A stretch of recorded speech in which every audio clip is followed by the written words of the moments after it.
10몇 년 동안 하면서 낙찰을 그래도 한 3,000개 이상 받아봤거든요. 주식을 하려고 해도 시드머니 뭐 1억은 있어야 된다라고 하는데 부동산은 얼마 정도? 2,000에서 3,000. 이제 레버리지는 80 정도 써요. 수익률이 한 30에서 한 200% 정도 되거든요.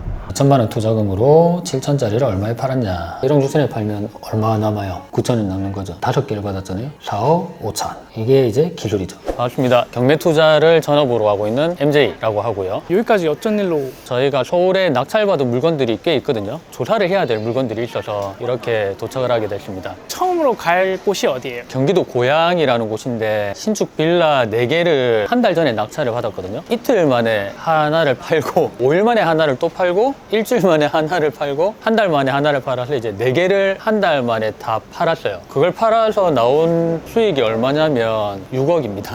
아 6억이요? 4개를 팔아가지고 그걸 오늘 좀 보여드리려고 보여주세요. 궁금하네요. 한번 같이 출발하시죠. 처음부터 경매 쪽으로 일을 하셨었나요? 2010년 처음 입사했던 회사가 경매 회사였습니다. 경매를 배워서 투자를 해보려고 2년 동안 전단지를 붙였던 기억이 납니다. 전봇대에 전단지 붙이면 전화가 왔어요. 이거 뭐 낙찰 받으려면 어떻게 해야 되냐. 저희가 컨설팅 해줄게. 시작으로 경매를 했던 것 같아요. 한 달에 낙찰은 몇 개 정도 받으세요? 대중이 없는데 입찰을 정말 많이 넣어요. 입찰을 한 300개에서 400개 정도 입찰을 넣거든요. 입찰이 되는 비율이 한 15개에서 많으면 20개 정도 되는데 낙찰받은 그 물건들은 거의 한 90% 이상 수익이 나죠. 그만큼 입찰 횟수를 많이 올리기 때문에 입찰가를 정할 때 보통 갭이라고 하거든요. 갭을 좀 많이 잡아요. 저희는 보통 한 7천부터 1억에 입찰하면 1억 7천에 팔리는 거, 2억에 입찰하면 3억에 팔 수 있는 거, 그렇게 갭을 좀 높게 잡아요. 갭이 높은 것들은 좀 위험한 물건들이지 않나요? 위험한 거라는 건 수요가 없다는 거거든요. 팔리기가 힘들다는 거. 그런 것들은 10몇 년 동안 하면서 정리를 다 했죠. 낙찰을 그래도 한 3,000개 이상 받아봤거든요. 3, 4,000개. 손실을 또 많이 봤어요. 뭐 시행착오를 한 1,000개 이상 해봤기 때문에 1000개 이상이면 얼마 손실인 거예요? 한 80억 정도 되겠죠. 그 정도를 하면서 팔리는 것과 안 팔리는 것의 차이를 정확하게 구분을 하죠. 팔 수 있는 물건에 이제 갭을 늘리는 거죠. 아, 그 실패 경험으로 실패 경험이 진짜 중요해요. 왜냐면 실패를 안 할 수 없거든요. 실패를 안 한다는 거는 50가지 있으면 한두 가지밖에 안 한다는 거거든요. 수익이 작거나 대단지 아파트 빨리 팔리는 거나 그런 거밖에 안 하는데 보통 종목을 늘려요. 빌라, 오피스텔, 주택, 상가 이런 식으로 종목을 늘리면서 경쟁을 줄이기도 하고 지역을 이제 많이 넓히죠. 시행착오를 이제 데이터로 넣어서 리스크를 줄이고 확장을 해야죠. 그 부분들에 무조건 투자 경험이 필요하죠. 제가 리스크 줄이는 법 최대한 여쭤보겠습니다. 제가 알고 있는 만큼 많이 알려드리겠습니다. 주식을 하려고 해도 시드머니 뭐 1억은 있어야 된다라고 하는데 부동산은 얼마 정도? 경매는 최소 2,000에서 3,000. 이제 레버리지는 80 정도 써요. 경매 대출은 80 정도 나와서 투자금 대비 수익률이 한 30에서 한 200% 정도 되거든요. 대출이 생각보다 잘 나요. 경락은 2,000, 3,000 가지고 시작하시는 분들이 꽤 많아요. 저희 회원분들 중에 한 7,000에 낙찰을 받아서 뭐 1억에 팔았다 하면 한 3,000 정도 갭이 나잖아요. 그러면 한 1,000에서 1,500 정도가 남아요. 엄청 많이 남는데요? 처음에는 이게 많이 남다 생각을 하는데 갈수록 욕심이 생겨서 1,000 뛰기, 2,000 뛰기, 3,000 뛰기, 5,000 뛰기, 1억 뛰기 이렇게 가면은 본인이 1억짜리 할 줄 알면 1,000 뛰기를 안 하죠. 나중에 그게 약간 등급이 있거든요. 처음에 500만 벌어도 된다 하는데 점점 올라가게 되면 같은 시간에 같은 기술을 쓰는데 내가 5,000, 1억 벌 수 있는데 굳이 1,000, 2,000 벌려고 잘 안 하는 거죠. 경매 사이트에 들어가서도 뭐부터 봐야 되는지 모르는 분들이 진짜 많거든요. 알 수가 없죠. 왜냐면 본인이 팔아본 적이 없기 때문에 물건을 봐도 해석이 안 되거든요. 서울, 경기, 수도권 하시는 분들은 서울, 경기, 인천을 보면 약간 이해가 가는데 갑자기 뭐 강원도, 갑자기 뭐 전라도, 광양, 여수 이런 데 보면 이해가 안 가요. 지역마다 또 접근하는 방법이 다른가요? 다 틀리죠. 지역마다 팔리는 지역이 있고 안 팔리는 지역이 있고 같은 아파트라고 해도 다 틀리거든요. 팔아보면서 보통 잡아요. 전국을 하게 된 때까지 이제 다 사고 팔아봤을 거 아니에요. 모든 지역을. 이 지역을 팔아봐야 이 지역의 특성을 알고 이건 여기가 대장이고 이제 그걸 선으로 하는 게 지역 분석이라고 하는데 약간 지역 분석하고 경매하고 약간 또 차이가 또 나요. 직접 팔아봐야 돼요. 무조건. 아니면 조사를 그만큼 좀 잘하든지. 제가 사는 지역을 조사를 한다면 어떤 거를 해야 될까요? 첫 번째가 인구를 공부하거든요. 그 다음 수요 공급, 그 다음 가격, 그 다음 흐름, 호재, 정책, 대출 이런 식으로 가는데 진짜 부동산을 제대로 공부를 하시려면 인구부터 공부를 하셔야 되고 그러면 우리나라 5,300만이면 10만까지 끊어가지고 인구를 도시별로 나눠서 그걸 다 알아야 돼요. 내가 사는 지역이 강북 뭐 어디다 하면 일단 강북구 정도는 내가 조사를 해야죠. 인구가 몇 명이고 대장 아파트가 지금 어디에 있고 얼마 정도 하고 흐름이 어떻게 가고 뭐 이런 부분들을 조사를 하면서 얼마에 팔 수 있고 요거를 이제 가치 분석을 하거든요. 가치 투자하고 가격 투자가 좀 나눠져 있는데 보통 경매는 가격 투자를 먼저 해요. 가치 투자랑 가격 투자는 어떤 차이인가요? 가치 투자는 보통 흐름 투자라고 많이 하거든요. 갭 투자 그런 거 알죠? 분양권. 네. 그런 거는 뭐 3억에 사가지고 2년 뒤에 6억이 되면 뭐 6억에 팔고 이제 이런 것들이잖아요. 근데 경매도 사고 팔고 하는 게 끝이라고 생각을 하는데 보통 가치 투자를 할 때는 쌀 때 사가지고 비싸지면 팔잖아요. 그 흐름을 경매도 적용을 시켜야 되는 게 예를 들어서 지금 가격이 많이 올랐어요. 지금부터 내릴 거예요, 1억이. 지금 낙찰받으면 어떻게 돼요? 그럼 손해 아닌가요? 그렇죠. 가격이 내리겠죠, 당연히. 2억 5천에 팔려고 했는데 가격이 1억 8천까지 내려가는 경우가 있고 안 팔려서 전세를 놓는 경우가 있겠죠. 지금이 보합장인지 상승장인지 하락장인지 이것도 단기 투자를 할 때 적용이 같이 돼요, 나중에 흐름을 볼 때. 할 게 되게 많은데 그거를 하게 되면 이제 점점 내가 또 기술을 많이 가지게 되는 거고 그걸 좀 무시하고 나는 뭐 간단하게 아파트 사고 팔고만 하겠다라고 하면 보이지 않는 리스크들이 계속 좀 있죠. 지금 정부가 부동산 억제 정책을 진짜 많이 피고 있는데 그 얘기면 지금 들어가면 위험한 거 아닌가요? 경매라는 목적은 투자로 접근을 하면 안 돼요. 사업화를 해야 돼요, 사업화. 좋은 거를 사고 오르는 걸 사는 게 아니라 기간을 정하고 내 투자금에 맞는 물건을 내가 싸게 사가지고 빨리 팔아가지고 돈을 버는 그런 구조거든요. 그러면 정부를 이제 활용할 수 있는 방법을 또 생각을 해봐야죠. 이재명 정부가 지금 원하는 게 뭐냐? 서울에 집 사지 마라. 그러면 우리는 그 규제를 활용해서 지방을 들어갈 건지 아니면 서울을 팔 때 보통 비교과세가 된단 말이에요. 이게 양도세가 많아요. 한 매매 사업자를 어떻게 적용시켜가지고 세금을 줄일 건지 그런 것들이 이제 다 사전에 계산을 해서 만들어 놓는 거죠. 이런 맥락을 좀 잡는 게 되게 중요하죠. 맥락을 잡아야 방향이 잡히거든요. 근데 맥락이 없으면은 그냥 한 3번 낙찰받고 남는 거 없이 그냥 끝나는 게 거의 대다수죠. 폭넓게 할 수 있어야 이게 사업화가 될 수 있거든요. 투자자는 오래 못 가요. 좋은 거 하다가 한 1, 2년이면 다 죽거든요. 맞아요. 부동산 투자한다고 하면은 인구 소멸이다. 무조건 서울 아니면 수도권만 살아야 된다. 그렇죠. 투자자는 그냥 서울만 사야 돼요. 서울이 안전하고 사람이 많고 계속 올라가니까 경매하는 사람들은 그렇게 투자를 못 해요. 자본금이 그렇게 많지도 않고. 사업화를 시킨다는 거는 고객이 있어야 되거든요. 그 고객은 이제 실거주자죠. 실거주자에게 내가 뭔가 깨끗하고 좋은 집을 판매를 한다. 이 사업 목적을 가지고 시작을 해야 돼요. 지금 얘기하면서 관점이 완전히 바뀌었어요, 저도. 그 관점을 바꾸는데 경험이 엄청 많이 들어가야 돼요. 왜냐면 저도 투자자로 시작을 했는데 이렇게 하면 안 되는구나를 느꼈어요. 내가 하고 싶은 거를 하면은 재미는 있는데 리스크를 감당할 수도 없고 사업의 목적이 뭐냐? 목적은 안전하게 회전을 시키는 거다. 그러면 고객이 누구냐라고 했을 때 그 고객은 95%가 실거주거든요. 장이 안 좋아도 사야 되고 장이 좋아도 사야 되고 사람이 없어도 사야 되니까 실거주를 타겟으로 해서 우리가 돈을 계속해서 벌 수 있는 지속을 할 수 있는 그런 방법을 찾아보자. 그렇게 하면서 이렇게 사업이 단단해졌죠. 그런 느낌으로 하고 있어요. 회사 매출이 궁금하네요. 매출이 그렇게 높지는 않고요. 매출이 한 1억 5천에서 2억? 일단 목표는 한 5배 정도 늘리는 게 수익률이 딱 정해져 있기 때문에 수익률을 줄이면 매출이 늘어나거든요. 근데 그걸 줄이기 시작하면 원칙이 깨지게 돼요. 원칙이 깨지면 리스크 균열이 또 생기거든요. 그렇게 되면은 점점점 안전마진이 줄어들죠. 리스크가 생기죠. 수익을 안전하게 챙기면서도 매출을 늘릴 수 있는 그런 방법들을 계속 저희가 또 고민을 하고 만들고 있죠. 초반에 오히려 저는 부동산으로 돈 버는 게 진짜 좋다고 보는 게 레버리지가 되니까 맞아요. 이 점프가 가능한 것 같더라고요. 레버리지도 되게 크고 내 마음대로 할 수가 있잖아요. 근데 주식은 내 마음대로 못 하거든요. 경매는 내가 어느 정도 틀을 잡아놓고 내가 3천 벌겠다 6개월 안에 한 2천이 될 수도 있고 1000이 될 수도 있고 뭐 1500이 될 수도 있는데 그 안에서 나와요. 근데 뭐 주식은 모르겠어요. 전 주식을 해본 적이 한 번도 없는데 내가 이 기간 안에 얼마를 벌겠다고 해도 절대 내 마음대로 될 수는 없잖아요. 그게 주식은 제어가 안 돼서 그게 좀 싫더라고요. 근데 주식을 좀 했어야 되는데 맞죠? 최근이면 최근엔 진짜 많이 올랐잖아요. 했어야 되는데 지금은 제가 못하는 거는 전문가들한테 맡겨야 된다. 그렇게 바뀌었습니다. 완전 시골인데 맞죠? 이런 데를 받아가지고 또 오늘 처음 와보거든요. 낙찰 받고 이제 판매를 했는데 부동산에서 알아서 그냥 다 팔아줘가지고 이런 것도 실거주 하시는 분들이 있으니까 그렇죠. 실거주하는 분들이 다 있죠. 그리고 이것도 다 단독으로 아무도 안 들어왔어요. 경매 사이트를 많이 보는데 지금 받으신 타운하우스 이런 거는 웬만하면은 안 하거든요. 손을 못 대죠. 대단지나 이런 것들이 수요가 확실하게 있고 안전해 보이니까 종목이 약간만 바뀌어도 거의 못 들어올걸요. 빌라 진짜? 뭐 이런 주택 이런 시골 이런 거는 쉽게 못 들어요. 이게 팔아봐야 알아요. 근데 진짜 이상한 거 많이 팔아봤거든요. 이상한 게 뭐예요? 이상한 걸 팔아왔다는 게? 진짜 계집 같은 것도 팔아봤는데 계집도 실거주 하시는 분이 있어요? 지붕 없는 집도 팔아봤어요. 저는. 지붕이 없고 비가 쫙 새는 그런 것도 팔아봤어요. 받아가지고 어떤 물건을 봤을 때 아 이건 팔 수 있다 없다 이걸 판단할 수 있는 게 되게 중요하거든요. 그게 진짜 많이 팔아보면 이게 생겨요. 기준 조금만 말씀해 주시면 안 돼요? 부동산을 통해서 가격을 잡는 게 제일 중요하죠. 전화 조사하는 요령이 또 되게 중요한데 질문을 하면 안 돼요. 부동산에 막 물어보잖아요. 그렇게 물어보는 게 아니라 내가 요약을 해서 질문을 이끌어내는 게 되게 중요하거든요.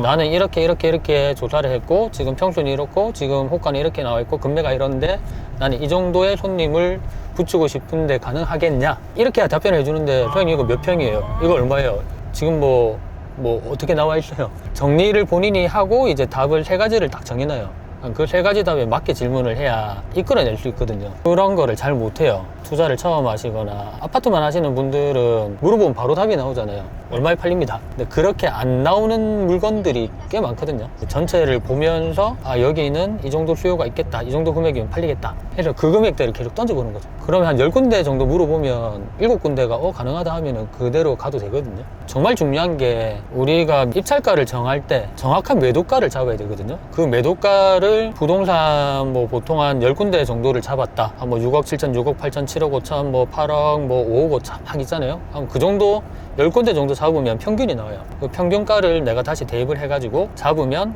그 금액에 팔 수 있어야 돼요, 무조건. 그 금액에 팔 수 있는 금액이 나왔을 때 뭘 정하냐? 입찰가를 정하는 거거든요. 그래서 매도가를 잡는 게 정말 중요해요. 그렇게 입찰가를 잡으면 이제 뭐가 나와요? 세금이 나오겠죠. 매매사업자 하든지 법인을 하든지 양도세를 내든지 그러면 어떻게 줄여가지고 내가 최종적으로 경비가 어느 정도 들고 얼마가 남겠다. 그럼 내가 투자금이 얼마고 기간이 얼마인데 리스크 이 정도 했지 하고 수익률 어느 정도 나온다. 이게 나와줘야 되거든요. 물건을 입찰할 때. 그렇게 누군가가 다 만들어줘요. PD님 입찰할 때 누군 만들어준다고 가정을 해볼게요. 정말 쉽겠죠? 너무 쉬웠겠는데요? PD님은 투자금이 얼마인지 넣으면 돼요. 5천만 원. 그러니까 거기에 맞는 물건들을 쫙 이렇게 만들어서 준단 말이에요. 이거는 1억 2천인데 뭐 3개월 만에 1억 7천에 팔리고 이건 2억인데 2억 5천에 팔리는데 뭐 이거는 한 달 만에 바로 팔리고 이건 시간이 오래 걸리고 이런 상품들을 저희는 이제 만들어주는 거죠. 아, 이런 상품을 다 정리해서 주는 거예요? 그렇죠. 그렇기 때문에 이제 많은 직원이 필요한 거죠. 도착했습니다. 여긴 타운하우스입니다. 타운하우스. 독채고 분양은 막 8억 9억 막 그렇게 했거든요. 특이하게 신탁공매라는 그런 사이트에서 나왔어요. 그래서 신탁공매 같은 경우는 명도가 없는 게 생각보다 많아요. 그래서 낙찰 받고 이틀 만에 바로 팔았어요. 차를 아마 5억 3천인가 받아가지고 6억 5천인가 7천에 바로 팔았어요. 그러면 한 1억 5천 남았잖아요. 또 매매사업자가 돼. 비규제라서. 그러면 거의 뭐 세금 나올 게 없는 거죠. 이분들은 4분인데 진짜 운이 좋았어요. 아무도 안 들어왔고 이틀 만에 팔았고 1억 5천 남았고 이렇게 하면 저희도 기분이 좋죠. 우리가 이렇게 할 수 있다는 걸 이제 처음에는 잘 못 믿거든요.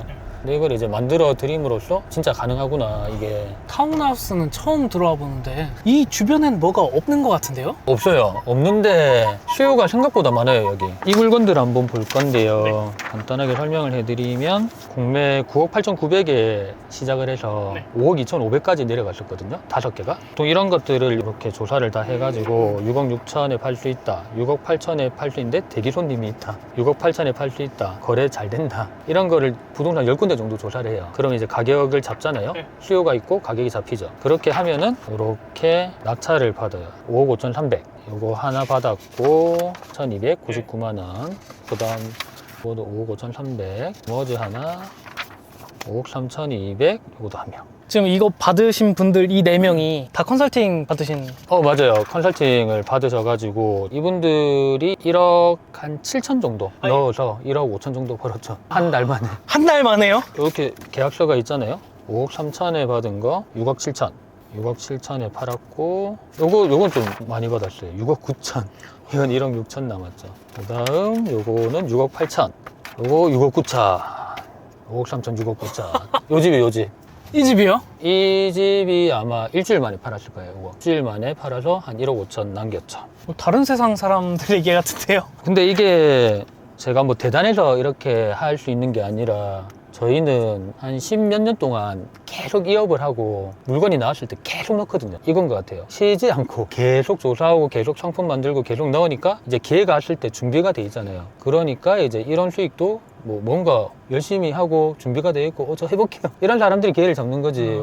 난 하고 싶은데 검색도 하기 싫고 뭐 난 뭐 굳이 무섭고 어렵고 이런 사람들은 기회를 못 잡는 거죠. 2, 3천 뛰기도 하는 거고 이렇게 1억 5천 뛰기도 하는 거고 이제 많이 먹을 땐 2억 뛰기도 하는 거고 그렇게 다 할 수 있어야죠. 한번 들어볼까요? 네, 가봅시다. 들어오세요. 아유, 여기 분양하고 입주를 안 해서 아, 이게 새 집이네요. 네, 청소도 안 하고 청소 좀 하고 팔아야 되는데 근데 지금 뭐 매매가 다 됐기 때문에 6억 9천에 매매가 됐기 때문에 이대로 판매를 했던 중입니다. 너무 좋은데 아무것도 신경 안 쓰고. 그렇죠. 이게 되게 특이하네요. 아, 중앙이 뚫려 있구나. 이거 몰랐네. 저도 오늘 처음 와서 냉장고도 있고 이런 거는 좀 빨리 팔려고 옵션을 많이 넣어줘요. 에어컨 기본적으로 다 넣어주고 냉장고 넣어주고 후드야 원래 있는 거고 볼도 사각볼이고 이런 거 타운하우스 팔 때 화장실이 웬만하면 다 있어야 되거든요. 여기 화장실 여기 있죠. 화장실 여기 있고 여기가 거실이네요. 앞에 이제 하단이 이렇게 하단이 있고 이 공간을 좀 이쁘게 활용을 하면 되게 좋을 것 같아요. 고기 구워 먹고. 네. 너무 여기 좋을 것 같은데요? 잔디 쫙 인조잔디 깔아가지고 손님 들어오면 고기 구워 먹고 이렇게 쓰면서 이제 잠잘 때는 2층으로 가겠죠. 구조가 똑같네요. 1, 2층이 그대로 올라와서 구조가 똑같은데 이제 주방이 여기 없을 겁니다. 밑에 주방이 있기 때문에 여기가 방 2개가 있고 욕실이 있네요. 욕실이 있고 가구들이 다 있죠. 와, 다 있네요. 여기 청소만 하면 그냥 바로 살아도 되겠는데요? 가족이 있으면 이 타운하우스 살면 정말 좋거든요. 예, 여기는 아마 베란다 그냥 이게 베란다로 쓰는 공간인 것 같습니다. 여기는 베란다 공간이고 3층에 아마 테라스가 있을 겁니다. 거의 아예 테라스를 빼거든요. 이렇게 위치로 올렸네. 통 이렇게 테라스를 해서 이제 3층 타운하우스. 아이 더워라. 부산 이런 데는 안 팔리거든요. 예, 경기도니까 이렇게 지어도 팔 수가 있는 거지 수요가 있으니까. 예, 지방에는 이런 거 못 팔아요. 지방의 타운하우스는 힘들다. 안 사죠 잘. 예, 금액도 6, 7억대 이런 거 사람들이 잘 안 사는데 여기는 또 워낙 단가도 높고 아파트 가격이 비싸니까 경매를 이제 하면서 꽃 파는 거하고 비슷한 것 같아요. 이런 거 파는 거 보면 부동산으로 보시면 안 되고 그냥 상품으로 봐야 되거든요. 네, 지금 말씀하시는 게 계속 상품처럼 얘기하세요. 그쵸. 이게 부동산이라고 해서 별반 다른 게 없고 그냥 싸게 떼다 파는 느낌. 동대문 가가지고 떼가지고 붙이는 거 똑같아요. 약간 경매 시장은 아울렛이니까 원가를 정확하게 잡아가지고 마진율 정해서 엄청 싸게 팔아요. 저희는 깎아달라면 다 깎아주고. 아, 오히려 빨리 파는 게 이득이다. 그렇죠. 그래야 시간을 벌고 투자금을 빨리 회수하니까 훨씬 더 낫죠. 투자금이 조금 많이 들어가는 물건이지만 이제 기간이 짧으니까 투자금 회수도 좋고 수익 부분에서 이제 상당히 좋았던 물건이고 이 똑같은 물건이 이제 4개. 다른 현장을 한번 가보겠습니다. 주택 살고 싶어 하는 사람 있고 맞죠? 아파트 살고 싶어 하는 사람 있고 산에 살고 싶어 하는 사람 있고 이게 다 틀려가지고 다음 갈 곳은 어디죠? 서울에 있는 빌라를 가볼 건데 지금 여기도 가장 임차인이 한 명 있거든요. 가장 임창인이요. 아리까리한 임차인들이 저희가 이것도 낙찰을 받을 때 요런 임차인 이런 사람들이 이제 누군지 몰라가지고 대항력이 있거든요. 이것 때문에 낙찰을 싸게 받았죠. 2억 그쵸. 1천인데 1억 2천에 받았죠. 예, 이런 것들이 이제 요런 사람들 저희가 잡아내가지고 누군지 그런 작업을 하거든요. 그걸 어떻게 잡아내는 거예요? 그 현장 가서 뭐 이제 안내문도 붙이고 띵동 해가지고 물어보고 아니면 뭐 실거래가 다 찾아보고 약간 그런 경매에서 가장 임차인이라고 있는데 이제 그런 거를 이제 빌라 할 때 좀 많이 해요. 저는 명도할 때 궁금한 게 문도 안 열어주는데 명도를 어떻게 해? 여러 가지 방법이 있어요. 햇볕 정책, 스스로 옷을 벗게 하든지 아니면 이제 절차가 그냥 낙찰받고 잔금 치고 인도 명령을 송달을 시켜서 그 사람이 받으면 집행을 할 수가 있는데 계고라는 게 있어요. 계고 문을 따는 거예요. 집행관하고 거기서 거의 이제 뭐 협의가 끝나죠. 명도를 할 때 목소리 높이고 뭐라고 나가라 이렇게 할 필요가 전혀 없거든요. 명도는 어려운 게 아니라 매도가 어렵죠. 오히려 명도는 어차피 법적인 절차가 있으니까. 무조건 나가요. 매도가 힘들지 명도는 별로 뭐 크게 어렵다라는 생각을 해본 적이 잘 없어가지고 근데 이렇게 계속 얘기 들으니까 진짜 배우고 싶어서 지금 하시는 게 강의도 하고 이제 컨설팅도 하고 두 가지를 같이 하고 있죠. 물어보죠. 돈 벌고 싶냐 배우고 싶냐. 난 배우고 싶다. 온라인 강의 듣고 트레이닝 받고 배우고. 근데 거의 돈 벌고 싶다요. 그쵸. 목적이 돈 벌고 싶다는데 그럼 설명해줘요. 그럼 컨설팅은 뭘 하는 거예요? 투자금에 맞춰가지고 물건을 우리가 상품을 만들어주고 추천을 해드려요. 한 달에 10개 정도 입찰 들어갈 수 있게 투자금에 맞게. 본인은 하겠다 안 하겠다 결정만 하면 되거든요. 결정을 하면 입찰가를 제가 드리는 거죠. 낙찰이 되면 대출을 해주고, 대출이 끝나면 명도를 해주고, 명도가 끝나면 인테리어 해주고, 인테리어 끝나면 매도 해주고, 매도 끝나면 절세를 해주는 거죠. 그게 컨설팅이에요. 그러면은 뭐 할 게 없는데요? 그렇죠. 그러니까 서비스를 받는 거죠. 그 컨설팅 비용을 제외한 나머지 수익이 나야 된다는 거죠. 그런 컨설팅을 받으면서 이제 공부를 따로 하시고 그런 분들도 꽤 많죠. 돈을 일단 빠르게 벌기 위해서 시간을 잠깐 사는 거죠. 본인은 이제 다른 업무들을 하거나 아니면 뭐 공부를 하거나. 근데 좋은 물건이 있으면 회사에서 하면 되지 왜 개인한테 그런 컨설팅을 해주면서 물건을 넘기는 거예요? 회사에서도 많이 하죠. 자금이 한번 들어가면 한 6개월 정도 걸린단 말이에요. 그렇게 6개월 걸릴 때 물건이 또 계속 나오겠죠. 아, 어쨌든 경매를 받고 하는 동안에 기간이 있으니까 회사에서만 한다고 하면은 돈이 너무 묶여 있으니까. 그러면 회사가 부도가 나겠죠. 수익이 없으니까. 경매라고 해서 뭐 틀린 게 아니거든요. 내가 팔 수 있는 거를 다 판매를 하고 소비자가 해결이 안 되는 걸 해결을 해주면서 우리는 보통 돈을 벌잖아요. 여러 가지 서비스를 제공을 해서 매출을 계속 올리는 거죠. 빌라는 위험하다고들 많이 하잖아요. 좀 중점적으로 봐야 될 게 있나요? 서울 빌라가 다른 빌라들하고 되게 틀리게 면적이 되게 작아요. 근데 서울은 수요가 많기 때문에 보통 한 9평에서 한 15평 되거든요, 전용이. 다른 지역에서는 절대 팔 수 없는 빌라들이 거래가 되고 있고, 그렇게 작다고 하더라도 첫 번째로 봐야 될 게 뭐냐, 조망 플러스 채광이죠. 안 막히면서 해가 들어와야 된다. 두 번째가 이제 구조. 방 하나짜리가 안 팔려요. 웬만하면 방 2개. 세 번째가 이제 방향. 북향보다는 남향, 동향, 서향이 나올 거고, 네 번째가 이제 승강기 있으면 더 낫고, 다섯 번째가 연식. 원래는 한 두 번째로 들어와야 되는 게 입지거든요, 입지. 근데 입지보다 중요한 게 기본이에요, 기본. 앞이 막히고 해가 안 들어오고 반지하고 이런 건 못 살잖아요. 입지가 아무리 좋아도 상품성이 떨어진다는 거죠. 사람이 살 수 있을 여건을 충족한 다음에 입지까지 좋으면 더 낫죠. 그러면 입지 볼 때는 어떤 걸 봐요? 꾼 이런 거 볼 거 전혀 없고, 그런 거 아예 안 봐도 돼요. 그런 거 보통 이런 거 아예 안 봐도 되고, 그냥 지도만 대충 보면 돼요. 그런 거는 지도만 본다고요? 그냥 물건 팔 때는 오르는 게 아니잖아요. 오르는 게 아니기 때문에 지도 보고 공원, 학교 그런 것도 필요 없고 그냥 빌라가 모여있으면 다 팔려요. 빌라가 모여있으면 거기가 거주촌이니까. 경사도만 그렇게 안심하면은 다 팔 수 있어요. 제가 인구가 200명이 안 되는데도 빌라를 팔아봤거든요. 부동산이 없어요, 그 동네는. 그런데도 빌라 팔아봤어요. 여기는 그런 거에 비하면 진짜 쉽죠. 서울 빌라를 하는 이유가 허그 포기라는 게 있거든요. 대항력을 포기한 건데, 허그 포기가 이꼬르 공실이에요, 공실. 사람이 안 살면 낙찰을 받고 어떻게 하면 돼요? 바로 팔면 되지. 한 기간이 줄어들잖아요. 그러면 뭘 잡아요? 사람이 안 사는 빌라이기 때문에 수요를 잡겠죠. 살 사람 있는지 있다 하면 그 다음 뭐 잡을까요? 가격을 잡겠죠. 얼마에 팔 수 있다 그러면 입찰가를 정하고 입찰하면 되죠. 그냥 막 낙찰받고 허둥지둥 하는 게 아니라 다 전략을 세워놓고 만들어 놓고 들어가야 수익이 안전하게 나온다. 지금 얘기만 들어서는 저도 할 수 있을 것 같아요. 할 수 있습니다. 작은 맥락들은 조금만 알려줘도 다 하실 수가 있어요. 건물 투자는 안 하세요? 예전에 많이 했죠. 꼬마 빌딩 이런 큰 거 이런 건 안 하고 2억대에서 한 4억대 이런 거 많이 했는데 정말 안 팔리는 거예요. 아파트 같이 막 계속 있는 게 아니니까 회전을 시켜야 되는데 네. 계속 묶이니까 거의 손해보고 거의 다 팔았어요. 그런 것들은 성격이 급하니까 저는 한 3개월 넘어가면 이제 뭔가 빨리 팔아야겠다 약간 그런 스타일이라서. 경매 보다 보면 같은 동이나 같은 건물? 막 이런 데서 한 번에 쫘라락 나오는 것들 있잖아요. 너무 무섭거든. 이게 좀 문제가 있는 거 아닌가 하면서. 한 번에 많이 나오는 게 좋아요. 경쟁이 줄어들거든요. 하나면 10대 1이잖아요. 10개면은 10대 10이잖아요. 비공개 입찰이잖아요. 똑같은 걸 다 안 넣어. 비어요. 그럼 10개를 다 넣으면 한두 개가 걸려. 그런 것도 많이 하죠. 나올 때마다 계속. 갑자기 궁금한 게, 그러니까 회사에도 직원분들이 있잖아요. 직원분들도 개인 돈으로 컨설팅 안 하나요? 하시는 분이 있긴 있어요. 하시는 분이 있는데 다들 하실 것 같은데 왜? 약간 이게 부류가 좀 틀린 것 같아요. 인테리어 하시는 분들은 인테리어를 해서 돈을 벌겠다. 컨설팅 하는 분들은 컨설팅을 해서 돈을 벌겠다. 그리고 자기들이 그냥 알아서 해요.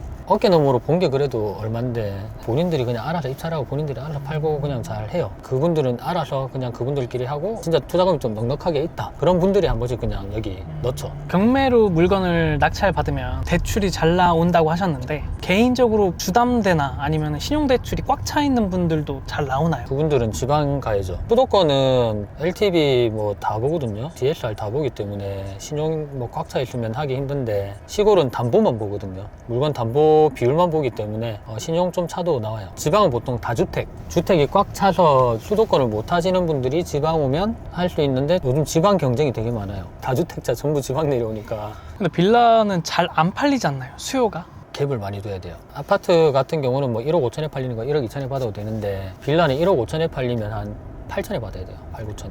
아파트에 2배 정도 갭을 두고 저희는 보통 갭을 빌라 갭 둘 때 한 70에서 100% 정도 두는 것 같아요. 거의 낙찰을 2억에 팔리는 걸 1억에 받거든요. 거의 갭이 많잖아요. 할 수 있는 게 많잖아요. 가격을 깎아줘도 되고 복비를 많이 줘도 되고 인테리어 해도 되고 근데 갭이 작아지면 날리기가 힘들죠. 그만큼 갭을 많이 둬서 여유가 생기고 안전마진이 생기니까 상승장에는 갭을 많이 둘 필요가 없거든요. 회전이 잘 되니까. 근데 지금 같은 장에서는 갭을 작게 두면 거의 실패를 많이 하기 때문에 최대한 많이 둬요.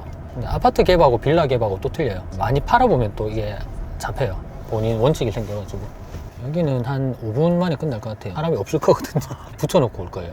전화 오면 걸리는 거고 안 오면 어쩔 수 없고. 여기가 가장임차인인데 오는 김에 한번 들려보려고 이 물건을 보러 왔거든요. 매매가가 2억 5천이거든요. 2억 5천, 2억 5천, 2억 8천 뭐 이 정도 돼요. 네. 근데 최저가가 1억 2천.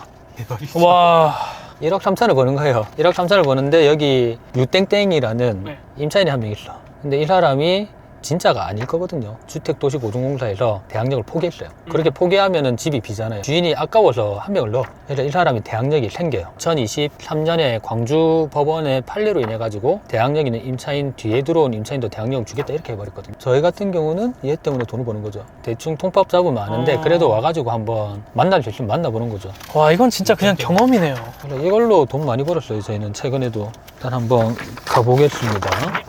차 번호 잡았죠. 일단 이거 찍고 이 사람을 어떻게든 잡아내야지. 침투를 하는 겁니다. 근데 이렇게 돼 있으면 조사로 엄청 많이 와요. 그럼 저한테 안 알려주겠죠. 귀찮으니까 아마 띵동해도 안 열어줄 거예요. 이 사람은 이런 거 막 붙여놔요. 경매하는 사람들이 보세요. 붙여놨죠.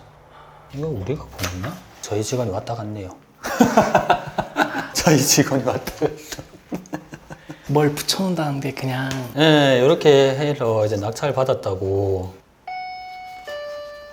일단 여기 붙여놔서 추가로 붙일 필요는 없을 것 같고 여기는 차 번호를 알아냈으니까 차를 찾아가지고 연락을 하는 게 제일 빠를 것 같아요. 오늘 안에 못 찾을 수도 있어서 저희가 사람을 보낼 거예요. 당근으로. 차 있는가 보라고 번호를 따서 연락을 하면 될 것 같거든요. 끝까지 뭐 못 알아내면 어쩔 수 없는 거고. 근데 이렇게 하면 한 50%는 또 한 번씩 잡혀요. 어쨌든 직접 연락이 돼야 되는 거예요? 안 돼도 들어가도 되긴 돼요. 사실 안 돼도 되는데 좀 리스크를 줄이려고 일단 여기는 사람을 좀 추가로 보내가지고 저녁에 차 들어오는 거 확인해가지고 전화번호 한번 따고 하면 될 것 같고 또 이동을 해봅시다.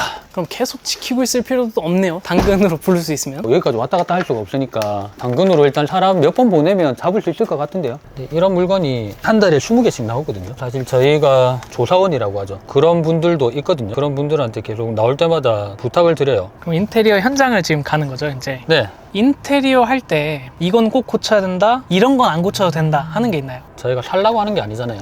팔라고 하는 거니까. 가성비 인테리어를 하는 게 되게 중요하거든요. 그래서 가성비 인테리어 중에 주부님들이 보는 게 거의 주방, 욕실. 근데 욕실은 또 돈이 많이 들어요. 웬만하면 주방 싱크대 사각볼은 웬만하면 다 갈아요. 도배하면서 조명을 무조건 공사하죠. 그리고 아마 지금 인테리어 하는 현장도 가보면 알겠지만 요즘은 실링팬을 거의 다 넣거든요. 실링팬 넣고 이제 다운라이트, 매립등 2인치 이제 같이 싸주고 그런 것만 좀 센스 있게만 잘해도 잘 팔리죠. 좀 무서웠어요. 계시다가 막 나와서 막 욕하는 거 아닌가. 아 처음엔 좀 그렇거든요. 그 사람들이 우리를 무서워할걸요. 역으로 자기 뭐 집에 있는데 누가 띵동해가지고 좀 나오라 하면 원래 여자분들이랑 같이 가야 집을 좀 잘 보여줘요. 남자 둘이 가면 절대 안 열어줘야지. 아주머니 한 명 딱 데리고 가서 아들, 엄마 그렇게 하면 잘 보여주거든요. 초반에는 혼자서 명도까지 다 그쵸? 기억에 남는 명도할 때 제일 기억에 남았던 거는 열쇠가 수입이라서 원래 개문을 하면 열쇠를 다 따는데 그걸 못 따는 열쇠가 하나 있거든요. 그거를 달아놨어요. 개문을 5번 했는데 문을 못 열어서 집행관이 아 이거 못 따겠다고 포기하는 거예요 그때. 그래서 제가 그냥 내가 문 뗄게, 내가 떼고 내가 물려줄게. 문을 드러냈어요. 그냥 드러내고 다시 꼽았지. 그 기억이 나요. 그때 계시던 분이 오만 거 다 뿌렸어요. 뭐 오줌 뿌리고 막 소금 뿌리고 경찰에 신고하고, 경찰에 신고해서 오면 야, 우리 집이다. 저 사람이 안 나간다고. 재밌었던 기억이 나네요. 300만 원 결국은 받고 나갔네요. 유치권 하면은 거의 뭐 형사고소부터 하고 시작하니까 니도 고소하고 나도 고소하고, 유치권자 있는데 뭐 이불 갖고 가가지고 거기서 그냥 이불 덮고 자고 그렇게도 많이 해봤고 그렇게 돼요. 그래. 빨리 해결을 하기 위해서. 아 모르겠다, 나 그냥 여기서 살란다 하고 자면 가거든요 걔들이. 그렇게도 해봤고 참 별의별 게 다 있었네요. 일반인 입장에서 또 유치권, 대항력 있는 임차인 써있으면 진짜 전혀 못 건드리거든요. 그런 거를 좋아하죠. 근데 그런 것도 등급이 있거든요. 진짜 물건이 좋고 하자가 있는 물건이 있고, 물건이 안 좋고 하자가 있는 물건이 있는데, 물건이 좋고 하자가 있으면 무조건 들어가죠. 그런 게 잘 없어요. 유치권 고마운 존재죠 저희한테. 요즘에는 당근으로도 많이 팔죠. 당근은 본인 인증만 되면 바로 올릴 수 있어요. 본인 인증을 지가 알아서 하거든요. 이름 적으면 등기부 보고 지가 알아서 판단해요. 인증되었습니다 하면은 바로 올릴 수 있죠. 부동산이 더 빠르더라고요. 당근은 약간 피곤해요. 뭐올 때마다 뭐 응대해줘야 되고, 그냥 당근으로 보고 오면 그냥 부동산을 바로 붙여요. 당근으로 직거래 느낌은 또 아니고. 직거래 아니에요. 서로 불안해서 그냥 부동산 맡기면 계약서 써주고 다 해주는데, 전자계약도 다 해주고. 이제 지금 가는 곳은 판매를 하기 위해서 1000만 원으로 집을 이제 거의 새 집처럼 바꾸려고 하고 있는 인테리어 현장입니다. 1000만 원으로 새 집처럼 바꿀 수가 있죠. 준신축은 가능하죠. 구축은 안 되죠. 한 10년 차 안에 있는 그런 빌라나 아파트들은 옷만 갈아입혀주면 되거든요. 근데 한 20년 차, 30년 차는 다 떼고 다시 붙여야 돼요. 돈이 많이 들죠. 그래서 보통 필름 도배, 바닥 좀 닦고, 그리고 조명으로 포인트, 그렇게 하면 한 1000만 원 안에 인테리어 할 수 있거든요. 돈을 좀 작게 들이면서 기간을 줄이는. 같은 가격에 팔아도 집이 깨끗하게 판다, 그렇게 판단해야지 내가 인테리어를 가격을 올리겠다 하면 안 팔리거든요. 가격을 같이 놓고 컨디션을 올리면 내가 올라가죠. 약간 그런 느낌. 근데 왜 이런 걸 하냐면, 아파트는 가격을 내리면 돼요. 근데 빌라는 가격을 내린다고 안 올라가거든요. 컨디션을 올리면 더 빨라요. 수리하기도 싫어하고, 아파트는 자기 취향이 있기 때문에 자기 취향대로 그냥 고쳐서 살만한 가치가 있는데, 빌라는 그거보다 등급이 좀 떨어져서 이 집 좋네? 다른 데 네 군데를 갔는데 없어. 그러면 와서 깎아달라는 거죠. 여기는 언덕인데요? 맞아요. 언덕인데 여기는 또 손님이 있었어요. 지금 낙찰 받고 공사를 하는 집이거든요. 마루 철거하고. 그리고 기존에 네. 약간 조형물이 조금 있었어요. 아, 이걸 다 뗐네요. 이게 이성물로 인해 가지고 네. 좁아 보이더라고요. 주방은 필름 다 한 건가요? 네, 필름 다 잡았어요. 아, 좀 필름 이따가 했고. 여기 개수대 싱크볼 바꾸고, 싱크볼 사각으로 바꾸고, 네. 수전 바꾸고. 사각 바꾸고. 방 2개, 화장실 하나. 화장실도 크게 손대는 건 없고요. 이런 기물만. 아, 이런 거. 네. 이런 거 거울이랑 거울하고. 수건장. 아, 이런 거 다 바꿨네요. 네. 나머지 다 살리고. 아, 맞네. 기물만 다 바꿨네. 이게 한 공사비가 한 1000만 원 정도. 문 같은 경우도 이번에 보니까 앞전에 잘 쓰던 분이 부절히 폈어요. 문을 떼들어 패서. 네. 필름을 붙여놨는데 뺏겨내니까 문마다 전부 구멍이 다 뚫려 있었죠. 아, 이 필름 한 거네요, 지금 문에. 그래서 손잡이하고. 여기 알판을 새로 하나 갖다 붙이고 필름 다시 잡았어요.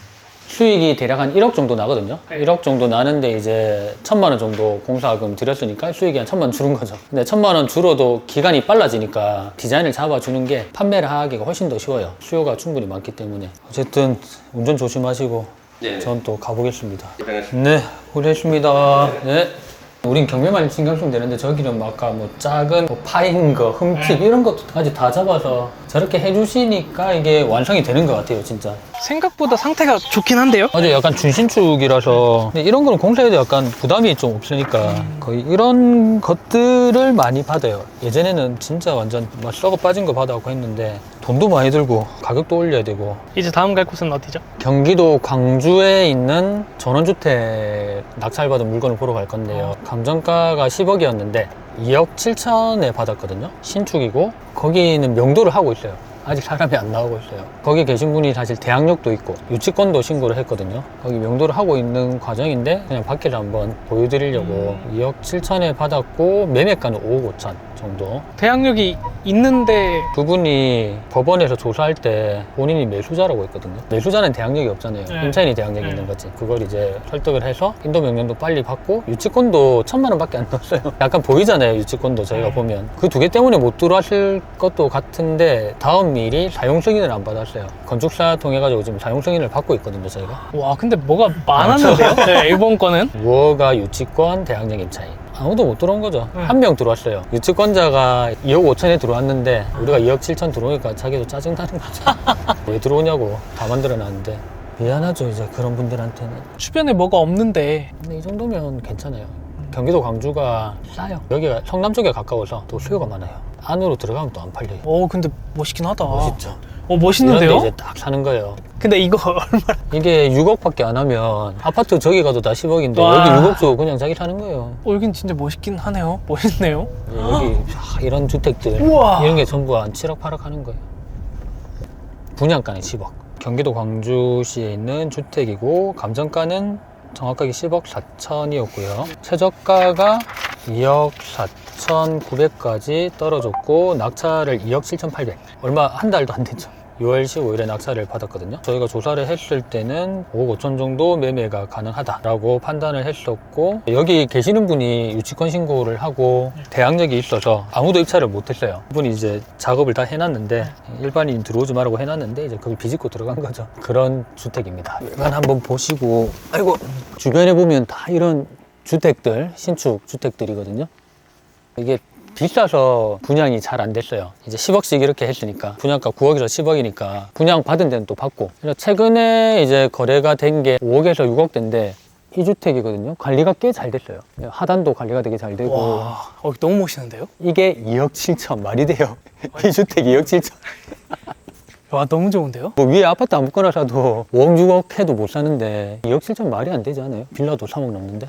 여기 보시면 유치권 붙여놨죠. 유치권 붙여놓고 이제 작업하는 거예요. 엄청 많이 왔었는데 조사로 입찰은 아무도 못했죠. 입찰은 저희만 한 거죠. 이런 것들 다 이제 경매 나올 거예요. 저기도 나올 거고. 근데 여기는 왜 이렇게 뭐가 많이 나와요? 여기도 비싼데 지대가 높잖아요. 지대가 높으니까 10억 들었는데 5억에 팔 수 없잖아요. 이 사람들이.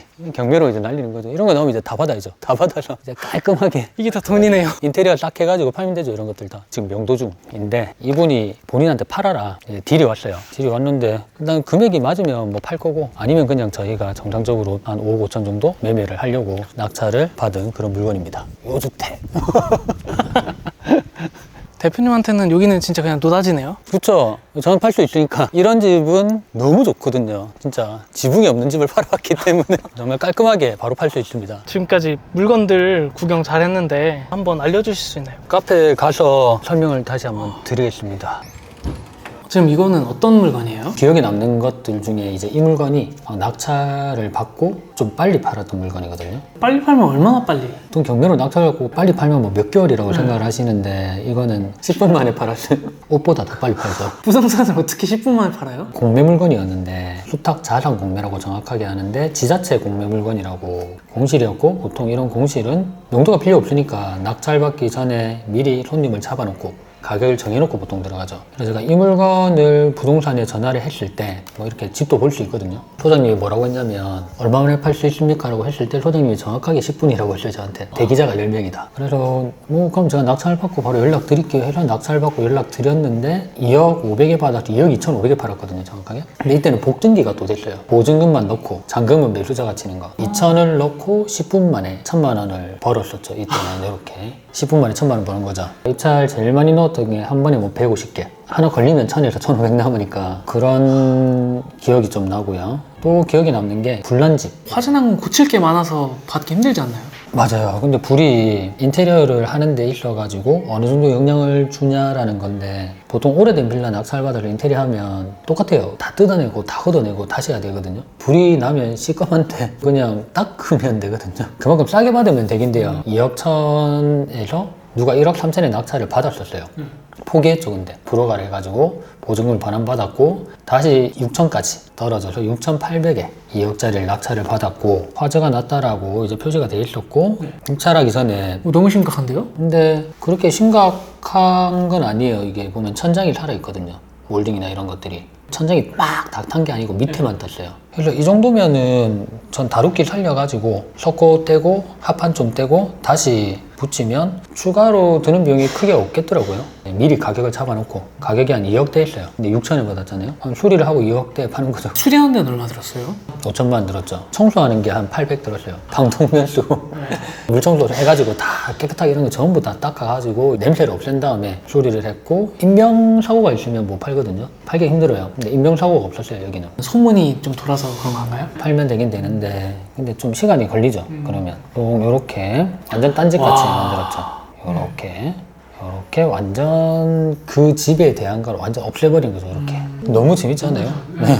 컨디션이 가장 좋으니까 자 2억이다 했을 때 깎아달라고 붙는 거죠. 그러면 이렇게 깎아주고 팔면 5천 들었으니까 1억 7천 정도 남겠네요. 어떤 물건이든 해석을 하고 활용을 할 수 있는 그런 게 되게 중요하거든요. 근데 여기에 전 단계가 구축 오래된 거예요. 불만 안 났을 뿐이지 비슷한 똑같아요. 네, 오래된 빌라 뭐 뜯어서 고치는 거나 이거나 한 700만 원 차이밖에 안 나기 때문에 이런 것들도 굉장히 많이 했고요. 그냥 개인이 하려고 하면은 알아볼 게 너무 많잖아요. 사실 이게 맞나 아닌가 헷갈리는데 1, 2년 공부하면 가능해요. 이것만 전업으로 하면 좀 특이한 사례인데 이 물건은 4억 4천짜리인데 4,400까지 떨어졌었거든요. 첫 번째 봤던 타운하우스 같죠? 1, 2, 3층 그거하고 거의 비슷해요. 이거는 2, 3층 1층은 상가였고 2, 3층 타운하우스. 제가 타운하우스를 많이 팔아보니까 해석을 빨리 하는 거죠. 너무 싸죠. 4억 4천인데 4,400 낙찰은 7천. 일반 사람들은 저렇게 계속 유찰 되면 이거 뭐 문제 있다 그렇죠. 라는 생각밖에 안 들거든요. 여긴 두 가지가 있었는데 일단 판매를 할 수 있냐, 두 번째는 유치권이 걸려 있었어요. 유치권이 생각보다 금액이 되게 작아서 그냥 돈 줘도 되겠다. 유치권자고 미리 통화를 했죠. 엠빵으로 해가지고 네 얼마까지 받을래 해서 미리 가격 찾고 여주에 있는 부동산을 다 전화했어요. 한 50군데 다 전화해서 가격을 잡은 게 1억 7천에서 한 1억 9천 정도. 분양가가 4억 5천이었어요. 이게 한 2억 미만이면 팔 수 있다.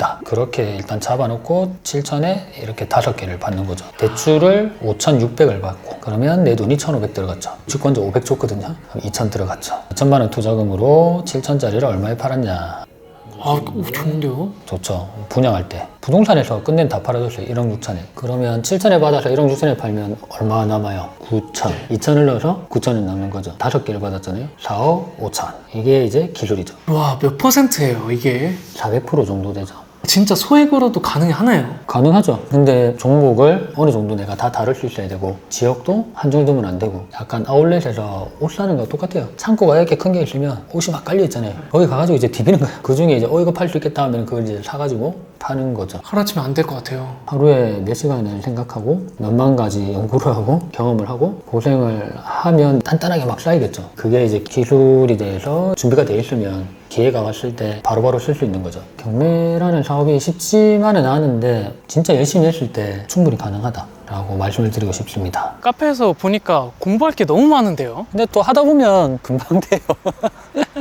강의도 하시잖아요. 그거 들으면 도움이 많이 될까요? 아예 모르고 하는 것보다는 알아야 판단을 할 수가 있으니까 돈을 어떻게 벌 수는 있는데 과정을 다 무시할 수는 없고 어느 정도 본인이 알아야지 이 물건이 좋다 나쁘다 이렇게 좀 회전이 되고 과정이 있다 이런 거 정도까지는 알 필요가 있다라고 저는 생각을 합니다. 컨설팅도 하시잖아요. 그러면은 돈을 맡기면은 그거를 불려주는 느낌인 건가요? 그런 건 아니고요. 투자금에 맞게 물건을 추천을 드려서 저희가 미리 조사를 하겠죠. 미리 조사를 해서 이 물건은 이제 투자금이 이 정도 들어가는데 기간이 이 정도 걸릴 것 같고 수익은 이 정도 날 것 같다. 물건을 추천을 드려서 이제 입찰가를 드리고 낙찰이 되면 명도부터 매도 절세까지 전 과정을 이렇게 다 해결해 드리는 그런 컨설팅 서비스입니다. 만약에 손해보면 어떻게 해요? 손해보면 돈을 드리든지 돈을 주신다고요? 돈을 드리든지 아니면 다시 넣어야죠. 근데 한 10번 정도 낙찰되면 한 3천 남았다가 5천 남았다가 2천 남았다가 1천 남았다가 뭐 한 7천 남았다가 한 1,000 손해봤다가 이런 건 있어요. 한 번씩 막 100%는 없고 10개 중에 한두 개는 그런 게 걸리는데 최대한 안 걸리게 해야죠. 합산을 하면 근데 저희가 계획했던 수익은 나요. 오히려 엄청 솔직하시네요. 그 과정을 다 항상 겪고 있기 때문에 저희가 갭을 좀 많이 두니까 그런 게 없게 노력을 많이 하죠. 시청자들이 오늘 영상 보면서 공부도 많이 했을 텐데 네.